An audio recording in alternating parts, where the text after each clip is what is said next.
speaking of the standing and banging type of guys, I mean, Sergey Morozov and Khalid Taha, I don't think there's a fight that exudes that more than anything else on this card because, I mean, Sergey Morozov against Umar Nurmagomedov, I mean, we saw how the ground game is kind of a work in progress. And for me, the striking is very much how he made such a big name for himself in M1.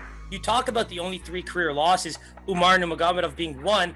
And I mean, the Reddinghouse fight, he made up for that in a title defense much later in his career. So to be quite honest, the ones that you really take note of are the most recent UFC fight against Nurmagomedov and a Movsar Evloev title shot loss in M1, which was actually his first opportunity to get that title.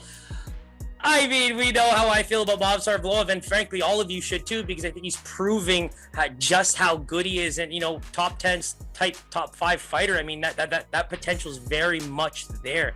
And so for me, we're talking about the M1 legends who love to strike.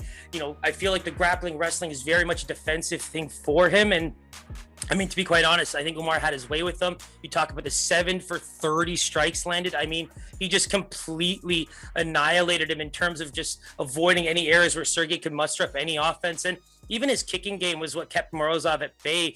And that's going to be a big problem in this fight because you talk about a guy like Taha who just has so much success in that boxing range, right? Comes with a lot of power. But that Ronnie Barcelos fight is the main one I want to talk about because you think about how dominant Ronnie Barcelos looked, and it was very much the kicks that helped him, really dominate that fight early on and then just kind of have his way with him later as he tired him out and was just able to land those flurries like he always does and also working some groundwork. That's the big thing with Ronnie Barcelos. He's got the gas tank and the ability to just have success everywhere.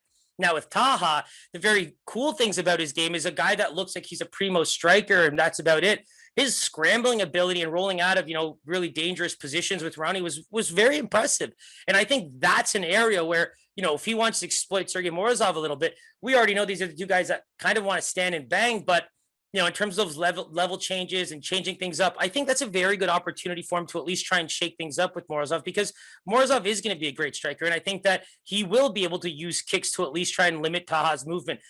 Again, Taha is one of those fighters that loves to plant on that left leg and throw his big bombs. I mean, he sets up that left hand with such a interesting right overhand. It's almost like a fake jab where it's just coming over the top and then it's just full force left. And I think that's an area where if you can beat down that left leg a little bit, it's going to very much open up the options for Morozov to find his success in the striking range and also use kicks because we've obviously seen that that's a big way of kind of finding your way with Taha.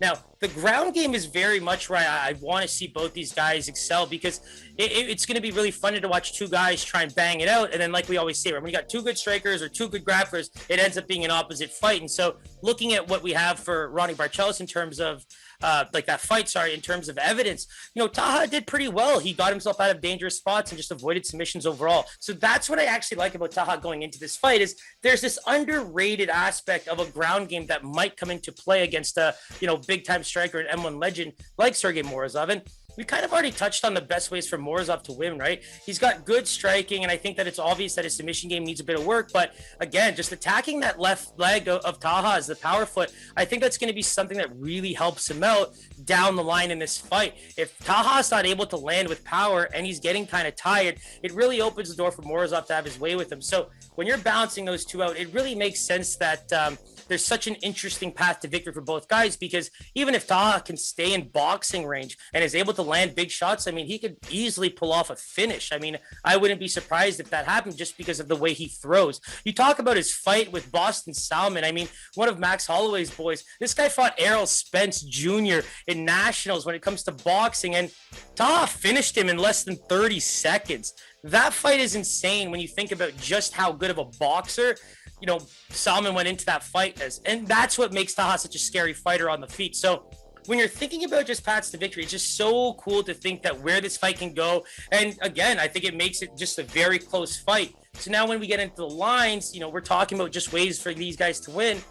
I think this fight has to be pretty close to a pick'em. It's very difficult for me to see huge advantages for either guy, but to be honest, I might even give a slight edge to Morozov only because of just, the experience overall. Guys like Movsar Evloev and, Umar Nurmagomedov being your only two losses are a big deal. It might not be UFC fights, but when you see those names as the only two major losses on your career after you made up for the third, that's a big deal to me.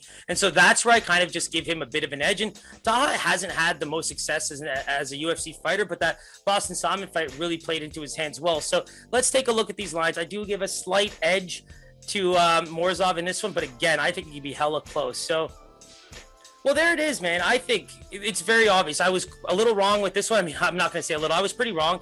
It opened as a minus 150 for Taha and a plus 130 for Morozov. And that UFC experience and that power is really playing into his hands. I mean, you don't go into fights with Ronnie Barcelos and look fairly okay dealing with them and not get the favorite tag. So that's also where I can see the path to being the favorite kind of falling into Taha's hands. And right now, he's basically sitting between a minus 160 and a minus 170 as a favorite. And you're getting Morozov now between a plus 140, plus 130 type of range. And I think that there's value to be had there on Morozov, especially if he comes in, after taking on such a big primo fighter like Umar, where he can maybe actually pull off an upset here. So that's a fight to keep an eye on. I think weigh-ins, things like that, face-offs, it's going to be interesting because I think that just with the way Taha fights, it could just be a very close one, and seeing Morozov come away with even some type of 29-28 unanimous or even a split decision makes sense here.